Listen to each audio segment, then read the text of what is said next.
ఒక చల్లని ఉదయం. కృష్ణుడు ఆవలిస్తూ నిద్రలేసి బెడ్ మీద అలా కూర్చున్నాడు. ఇంతలో కృష్ణుడికి ఏదో రుచిగా వాసన వస్తోందని కిచెన్ వైపు చూశాడు. చిన్న నింజాలా కృష్ణుడు నిదానంగా అడుగులో అడుగు వేసుకుంటూ కిచెన్ వైపు నడుచుకుంటూ వెళ్ళాడు.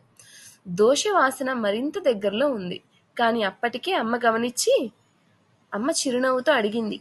కృష్ణ, నీవు బ్రష్ చేశావా? కృష్ణుడు చిరునవ్వుతో అన్నాడు. తిన్నాక బ్రష్ చేస్తా అమ్మా. ఒక దోశ మాత్రం ఇప్పుడే కావాలి. అమ్మ నవ్వుతూ కాస్త కఠినంగా అంది. బ్రష్ చేయకుండా తిన్నావంటే దోశ ఫెయిరీ వస్తుంది. దోశని తీసుకుపోతుంది. అంతే. ఊహించని మాయ జరిగింది. దోశ మెరుస్తూ పైకి ఎగిరింది. దానిలోంచి ఒక చిన్ని ముద్దు ముద్దుగా కనిపించే దోశ ఫెయిరీ బయటకొచ్చింది. ఫెయిరీ చిన్నగా అంది కృష్ణతో. బ్రష్ చేయకపోతే నేను పోతున్నా. దోశ కూడా తీసుకుపోతా.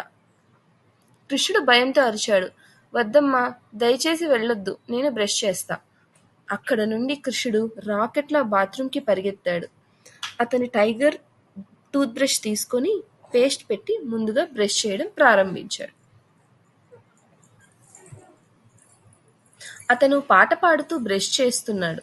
బ్రషీ బ్రషీ పైకి కిందికి పళ్ళలో దాగిన చెడును బయటికి తీయు అంటూ ఒక పాట పాడుతూ బ్రష్ చేయసాగాడు. అతడి ముఖంలో ఆనందం, అద్దంలో మెరిసే పళ్ళు. బ్రష్ చేసి తిరిగి కిచెన్లోకి వచ్చిన కృష్ణుని చూసి అమ్మ సంతోషంగా అంది.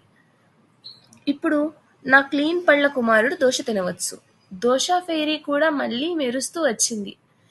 దోశ ఫెయిరీ కృష్ణుడు అభిమానిస్తూ నీవు ఇప్పటి నుండి బ్రష్ చేసి దోశను తినాలి అని చెప్తోంది. ఈరోజు